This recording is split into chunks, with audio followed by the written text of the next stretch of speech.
Hey guys, welcome to my vlog. Yan guys, dito lang tayo guys sa malapit sa Sitio Tablon, Cuyambay, Tanay Rizal. Yan guys, pakita ko na yung mga gilid dito tayo guys na tumabag. Yan. Yan guys.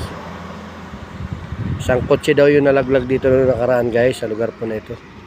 Hindi ko alam kung bakit nalaglag. Yan, kasi nakita po namin tinataas po ng malaking truck. Yan guys, dito lang yan guys.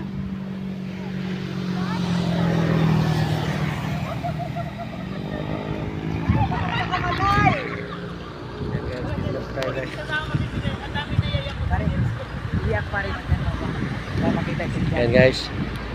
Guys, may video lang po ako na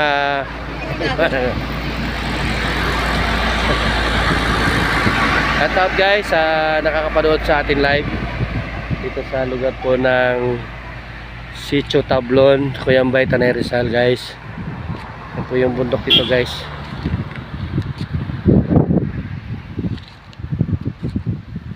Ayan po yung mga kasama natin guys. Yan. Punta po tayo guys sa Fresno, Treasure Mountain. Yan, tumambay lang tayo dito guys para pakita ko lang po yung pabalita po nung nakaraan na nakalaglag daw po ditong kotse. Hindi ko alam kung bakit po nalaglag siya dito. Kasi on the spot na daan po natin dito guys. Gabi kasi tayo dumaan dito. Yan, kaya ingat kayo guys sa mga ganitong medyo overlooking na dinadaanan nyo. Shout out guys, maraming salamat po, bye bye.